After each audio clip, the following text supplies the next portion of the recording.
Side story. 2 years ago, the first spark. The castle courtyard was alive with excitement. Young knights in training sparred in the dueling arena, while noble girls watched eagerly from the sidelines. Among the trainees was Vincentius, a promising young noble boy. He was known for his arrogance, perfectionism, intelligence, and natural talent with the sword. Many admired him for his handsome looks and gentlemanly demeanor, and he carried himself with pride.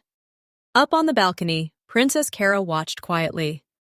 Her serene eyes followed Vincentius as he sparred with ease, his movements calculated, swift, and precise. The crowd erupted in cheers, including Princess Farina, who clasped her chest dramatically and squealed like a hopeless romantic. Princess Farina, "Ah! He's so dreamy. Handsome and strong. He's my dream boy." Vincentius finished his spar with a proud bow, glancing up at the crowd. His stoic demeanor softened for a brief moment as he noticed Cara gazing at him. Their eyes met. Vincentius allowed himself a faint smile just for her. Cara's cheeks flushed instantly. Embarrassed, she quickly looked away and left the balcony. The garden incident. Later that day, Cara strolled through the royal gardens, enjoying the gentle fragrance of blooming flowers. She stopped near an old stone pillar, running her fingers along its surface as she whispered softly to herself. Cara to herself, Vincentius. He's silent, intelligent, and yet so handsome. No wonder everyone admires him. But suddenly a loud crack echoed. The ancient pillar beside her began to crumble. Vincentius, walking nearby, noticed the danger instantly. Without hesitation, he rushed forward, tackling Cara out of harm's way just as the pillar collapsed behind them. The two of them landed on the ground, Vincentius' arms securely around Cara's waist.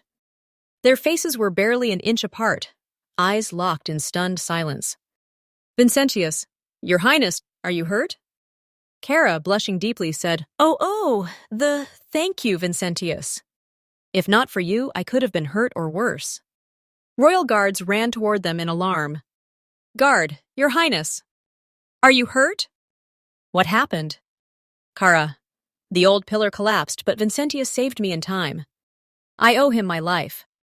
The guard bowed gratefully to Vincentius. "Guard, we thank you, my lord, for saving the princess. This will be reported to His Majesty immediately." Before leaving with the guards, Cara hesitated. She turned to Vincentius once more, her cheeks flushed. "Cara, thank you truly." On impulse, she leaned forward and gave him a soft kiss on the cheek before walking away with the guards. Vincentius remained kneeling on the ground, watching her leave in silence. Lord Jovan's plan.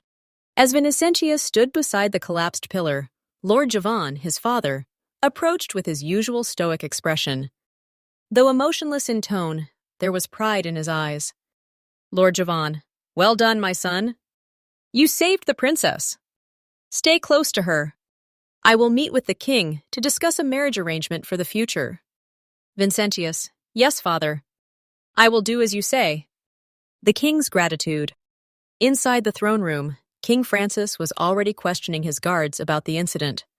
"King Francis, how did none of you notice the pillar was unstable? This could have ended in tragedy." The guards stammered their apologies. Before the matter could escalate, Lord Jovan entered, bowing respectfully. Lord Jovan, "Your Majesty, may I have a private word with you?" The king dismissed the guards and Cara, leaving him alone with Jovan. King Francis, "Speak freely, Jovan."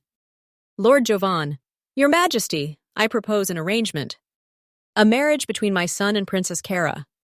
It will strengthen the bond between our families." King Francis, "Vincentius is indeed a remarkable young man. But such matters cannot be rushed. Let us observe them first." Lord Jovan, "As you wish, Your Majesty." The following day, Cara sat quietly on a stone bench in the garden. Vincentius approached, carrying a bouquet of rare flowers, delicate white and violet blooms that shimmered faintly in the sunlight, unlike anything from the royal gardens. "Vincentius, these flowers are called moonveil blossoms. They grow far from this castle, where few venture. Their fragrance is subtle, yet unforgettable, much like your beauty, Your Highness." Cara's cheeks warmed as she accepted the bouquet, gazing at the flowers in awe.